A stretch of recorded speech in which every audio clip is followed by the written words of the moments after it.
Hello বন্ধুরা, আমরা এই সবেই অমরাবতী টেম্পেলে এলাম। ভেতরে আমি আর করলাম না, ভিডিও করিনি। পুজো দেওয়া এই সবে আমাদের কমপ্লিট হলো, হয়ে আমরা এবার নিচের দিকে এবার নামছি। তপস্যা স্বস্তিকার নাম করে পুজো দিলাম, কেননা তোমরা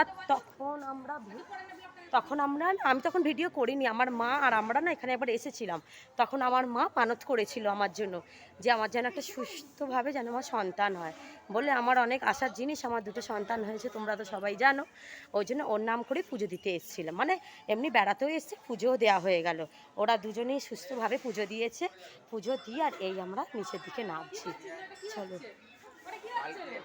আমরা নামছি, আর তপস্যা স্বস্তিকারা এই দিকে গেছে, ওই দেখো।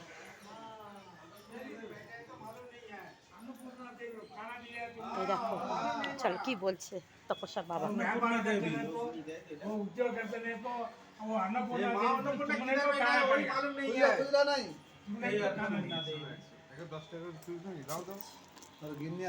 ধরো তো একটু একটু ভিডিওটা বলে দাও, মুখে আমার হচ্ছে, ব্লগ হচ্ছে। এটা মা অন্নপূর্ণা বসে আছে ওই ভিতরে আছে ভিডিও। দাও দাও দাও দাও, 20 টাকা আছে। মা দাও দাও দাও না। হ্যাঁ আচ্ছা আচ্ছা, ফটো নেই, ফটো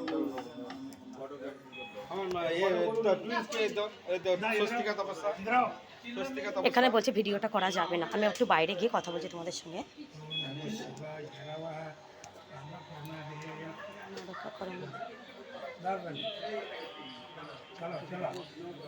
চলো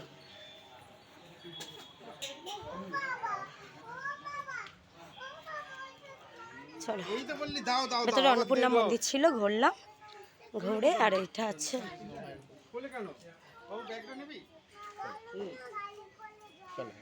গাড়ি করে যাবি তো? আচ্ছা এখানে কি ঠাকুর?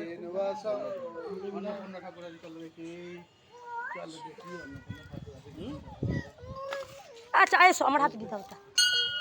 এই তো এখানে বসবি, এখানে বস না। খুব গরমও পড়েছে জানো তো, বেশ কষ্ট লাগছে। আবার ওই পাশটা গিয়ে আবার ভিডিও করবো না।